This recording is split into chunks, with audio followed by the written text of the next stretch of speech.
be Andrew Edwards, okay, a drug-related homicide, dated November 28, 1990, as captioned. For information of IP, several of the individuals in reference communication have appeared for visas at the U.S. Embassy in Lome for travel to the U.S. So IP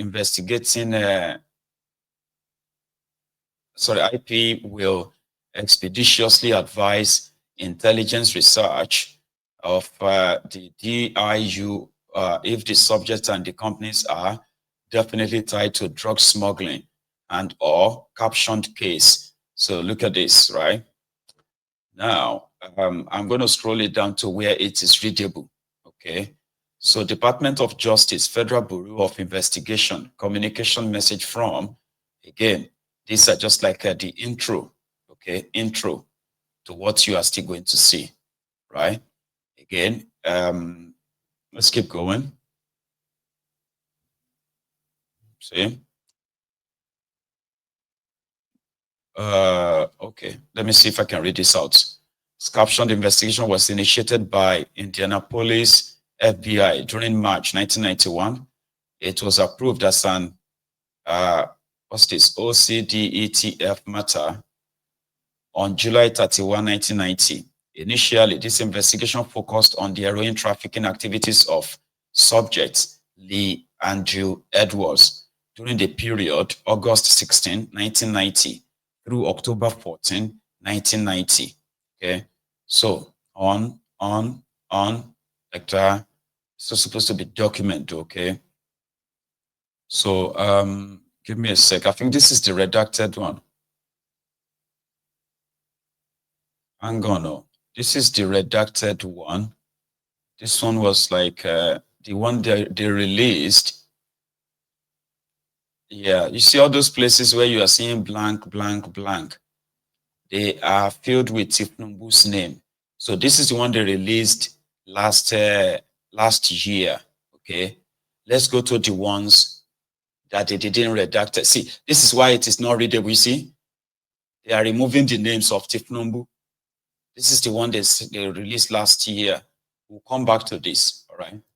Let's go to the ones that the one that actually was released in 2022. That one is pretty much detailed. All right. So before the ruling, where is that again? Give me a sec. Let's go to the one that was released. Okay, yeah, I think it's this one. Now, you see, this one is much like, detailed. So much to pick from. So the funds in the accounts held by Citibank or the bank accounts that Tinubu opened for the drug dealing, drug smuggling, okay, where they found, one of them, they found the $1.6 million, which he made a deal, all right? So if you come down here, let's start from this, the first file. Let's see if that, right. Let me see if that pops up. It should. Yeah, brilliant. So now take a look. So if you, now this one, right, it's not redacted. This one is not like redacted. This one is pretty much like, and I will leave, maybe I should, give me a sec. Let me leave you the link. So those of you who might want to check it out again, okay? I'll leave the link in the comments. Here.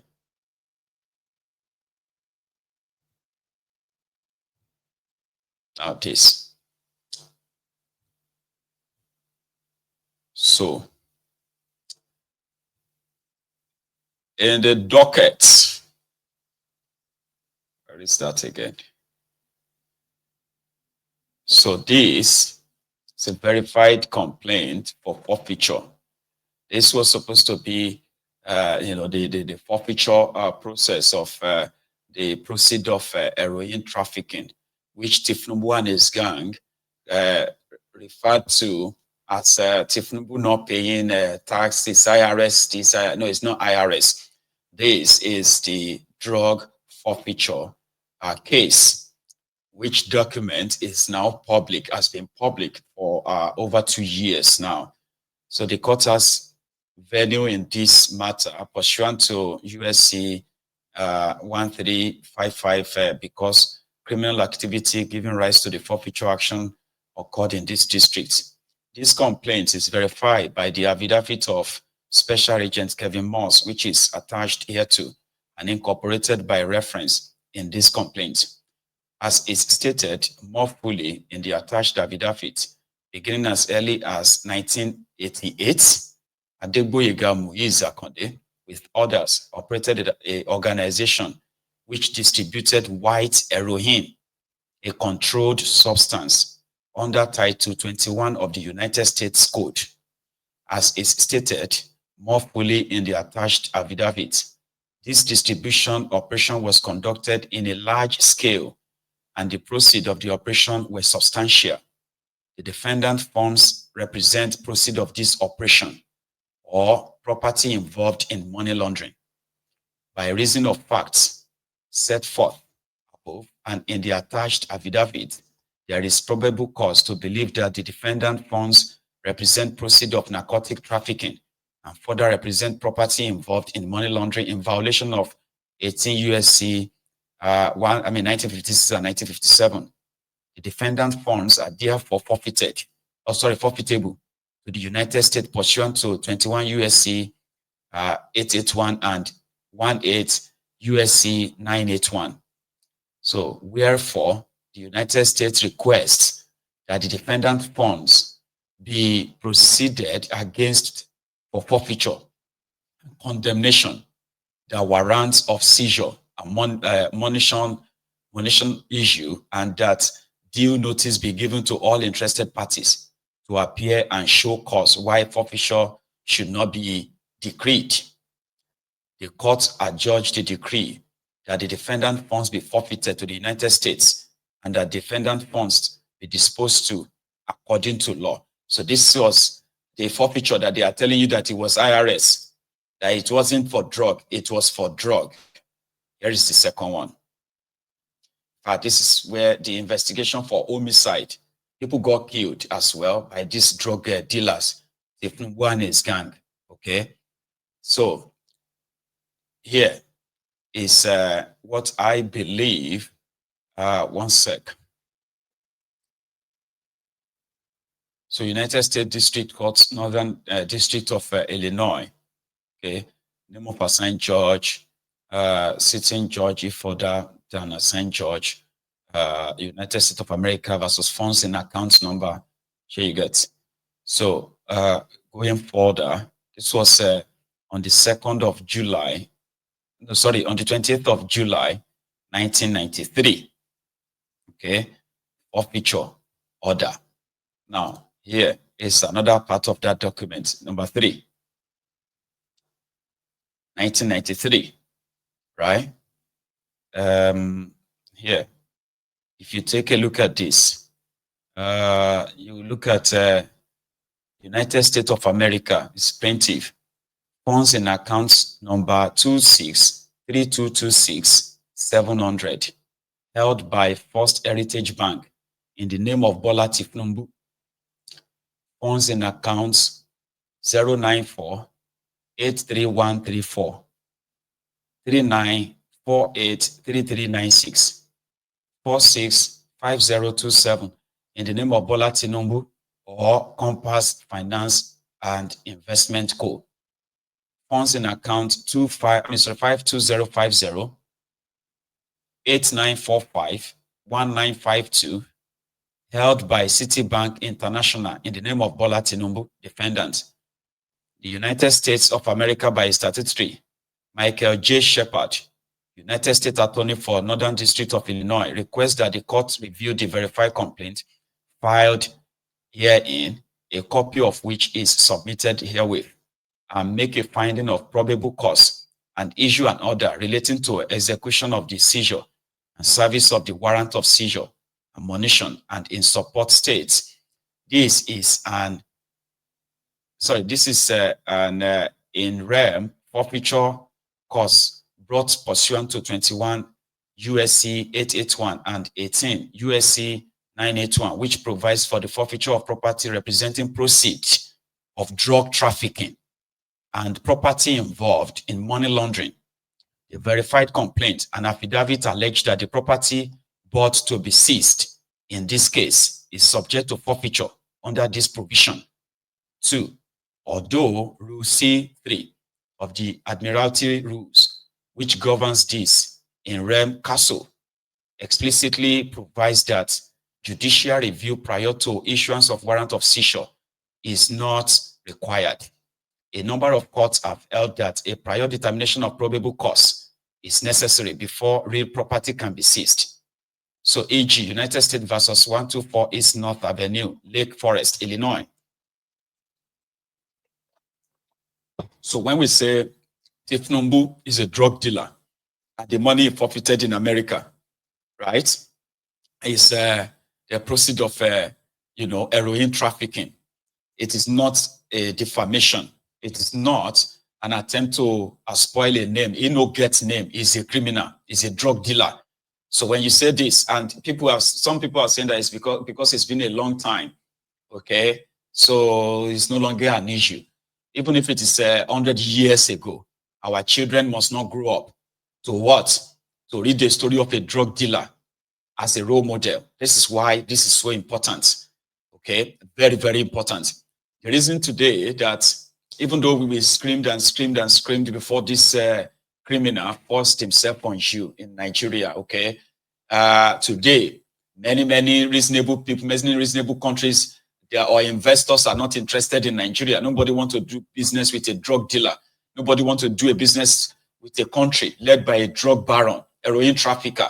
Nobody. And that is why today, Nigeria is in more mess and will continue to be in that mess as long as this guy is still there, okay? Now, if they told you then that it was an IRS case, it's not IRS case. This is a drug dealing case, heroin trafficking from 1988 to 1993. So nevertheless, the United States has delayed service of process until this court has reviewed the complaint and affidavit ex parte to determine whether there is probable cause to believe that the subject property represents drug proceeds or property involved in money laundering. Probable cause in the forfeiture context has been described as less than prima facie proof, but more than mere suspicion, So the defendant funds in this bank's accounts were seized pursuant to warrant issues in these districts and in the Southern District of New York. The banking institutions have retained custody of the defendant funds in these accounts on behalf of the court. The United States requests that this court direct that the warrant for seizure and monition be served by mail on these banking institutions having custody of the defendant funds, and that the funds remain in this account during the pendency of this proceeding. So this is the court, this is the action that Tinubu finally went on to renegotiate. He renegotiated, and this is where the FBI, the CIA, and the rest of them are involved. He renegotiated that they ended up releasing some of the money, changed the issue from drug proceed to, oh, he did not pay tax and therefore he should give them $460,000. And this is what turned into the CIA assets. Active, that's what they say. They say it's an active asset. There is another one, right? So the proceed of some of these bank accounts as well, they said, order, this matter is there, is before on the ex parte, is before the court on the ex parte motion of the United States for a finding of probable cause to believe that the defendant found in this forfeiture action is subject to forfeiture under 21 USC section 881 and 18 USC 981, and for another relating to the execution of process in this matter. The court has reviewed that the verified complaint filed herein, having been fully informed in the basis for this motion, hereby finds that there is probable cause to believe that the funds described in the complaint is subject to forfeiture on the United States pursuant to 21 USC and 881 and 18 USC and USC 981. Accordingly, it is hereby ordered that the United States Marshal shall hereby have authority to execute the warrant of seizure and monition issued pursuant to Rule C of the Admiralty Rules by serving the warrant by mail on Citibank and First Heritage Bank, which shall be deemed the substitute custodians of the defendant funds for the United States Marshal, and who shall hold the defendant funds during the pendency of this proceeding until further order of court. It is further ordered that upon execution of the warrant, as set forth above, the United States Marshal shall give due notice to all interested parties. So you see all this forfeiture. This was on the 18th of August, 1993. Okay. So all of this, right, they are act of Tinubu's involvement in heroin trafficking, white powder, it's called. Now, here is a designation of Attorney Marshal A. McClelland as U.S. Attorney. Here's number 6 of it. Let's go to that one. So again, it involves Tinubu. They've not redacted. They couldn't redact this one. Okay. Here it says H. Stuart Cunningham, Clerk, United States District Court, Northern District of Illinois, 219 South Dearborn Street, 20th floor, Chicago, Illinois, 6064. So U.S. versus funds in 3 accounts. Okay. Here, say, Mr. Cunningham, the above reference matter is assigned to Assistant United States Attorney Marshal 8 McClelland, whose telephone number is, please direct all communication to the above named assistant. This letter is not an appearance by the United States Attorney on behalf of any party, but is provided for informal purposes only. Now, underneath it, you see, the supposed Attorney Cunningham said, here, funds in accounts 1, 2, 3, held by Citibank International in the name of Bola Tinubu, and praying that all persons interested in said goods, wares, and merchandise may be cited in general and special to answer the premises, and due proceedings being had that the said goods, wares, and merchandise may, for the causes is said, complaint mentioned, be condemned as forfeiture to use of the United States. You are therefore hereby commanded to attach the said goods, wares, and merchandise, and to detain the same in your custody until further order of said court respecting the same, and to give notice by publication in the Chicago Daily Law Bulletin to all persons claiming the same, or knowing or having anything to say why the same should not be condemned as forfeiture to the use of the United States, pursuant to the prayer of said complaint, that they be and appear before the said court at the city of Chicago within 10 days after giving of notice. The same shall be a day of jurisdiction thereafter, then and there, to interpose a claim for the same and to make the allegations in that behalf, and that they serve their answers within 20 days after the filing. So this was like putting all that money, and including even the property, so to say, in care of the attorney. Okay, so that's that. Now let's go see another one. Okay, again, return of service by the U.S. Marshal. In this regard, it's also against the Bola Tinubu. So says here that entered the Psalms and logged out. Okay, let's see. Plaintiff, United States of America, Bola Tinubu et al. Name of individuals, company, corporation, etc., to serve, or description of property to seize or condemn. So John Lopez, Esquire, Citibank. Address, who is the send notice of? Okay, here is just the further confirmation of the receipt after the court order.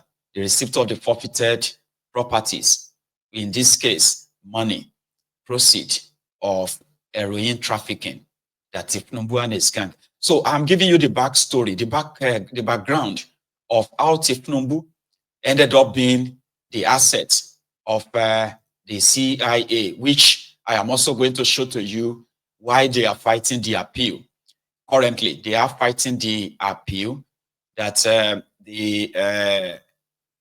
this guy, the Greenspan's chamber, as well as the Vedudei have filed. Here is another document. Now, all of these are just documents to confirm that the court order, all right, is being adhered to, and the money in these accounts have been forfeited. So the Tinubu and his gang, they had a chance to possibly, fight it, and why these properties or this money should not be forfeited as proceeds of a crime, proceeds of heroin trafficking at the time, all right? So this is just the U.S. Marshal giving the account of the order that they received. Again, I think it's the same with this one as well. Okay. Now, here with George Nordbadge, okay, in the Northern District of Northern District of Illinois, the United States District Court, still on the money that is believed to be proceeds of corruption. Here is again, they said stipulation and compromise settlements of claims to the funds held by Heritage Bank and Citibank. So the United States of America, by his attorney, Michael J. Shepard, United States Attorney for the Northern District of Illinois, and claimants Bola A. Tinubu, K.O. Tinubu, individually and on behalf of Tinubu family, Alhaji Mogati, by their attorney, Patrick S. Coffey, stipulate and agree as follows. This is when Tinubu now brought, Tinubu said the money in the bank accounts belonged to his mother. That his mother was the, okay, let me read that out anyway. Said, the United States filed a verified complaint for forfeiture against the funds in the above captioned defendant account because there was probable cause to believe that the property represented proceeds of narcotics trafficking or was property involved in financial transaction in violation of 18 U.S.C. 1956 and 1957, and therefore was forfeitable to the United States pursuant to 21 U.S.C. 881A6 and 81 U.S.C. 981. The funds in the defendant account were seized initially by seizure warrants. The claimant disputes that there was probable cause for this seizure. 2, the defendant accounts held by Citibank and Heritage Bank are in the name of Compass Financial and Bola Tinubu. Ownership interest in the funds in this defendant account have been asserted on behalf of Bola A. Tinubu, K.O. Tinubu, individually and on behalf of Tinubu family. And Alaja, instead of Alaja, it's not Alaji, it's Alaja Mogaji, but they put it out as Alaja Mogati. Hereafter, the claimants warrant that they have exclusive rights, title, and interest to the defendant property seized. The United States and the claimant agreed to settle and to compromise this action on the terms described below. You follow him now. Hey, this is after he's already kind of like make a deal with the CIA or BFBI them, right? So he came back and said, okay, you know what, just go to the court and claim that the money belonged to your mother, Alaja Mogaji. Alaja Mogaji had $1.6 million paid into Tinubu's bank account in America, 3 bank accounts, remember? So he said, the United States and the claimants agreed to settle and to compromise this action on the terms described below. The parties agreed that the funds held by Citibank shall be released to K.O. Tinubu, and the action filed against these funds held in the account by Citibank shall be dismissed with prejudice. The parties further agreed that $460,000 from the defendant account held by Heritage Bank in the name of Bola Tinubu shall be forfeited by the United States and disposed of according to law. The funds remaining in the account shall be released to K.O. Tinubu. the claimants, Bola A. Tinubu, K.O. Tinubu, individually and on behalf of Tinubu family, and Alaja Mogaji, hereby release and forever discharge the United States, its officers, agents, servants, and employees, its heirs, successors, or assign from any and all actions, causes of action, suit, proceedings, debts, dues, contracts, judgments, damages, claims, and or demand whatsoever in law or equity, which the claimants, their heirs, successor, or assign ever had, now have or may have in the future in connection with the investigation, seizure, detention, forfeiture, disposition, and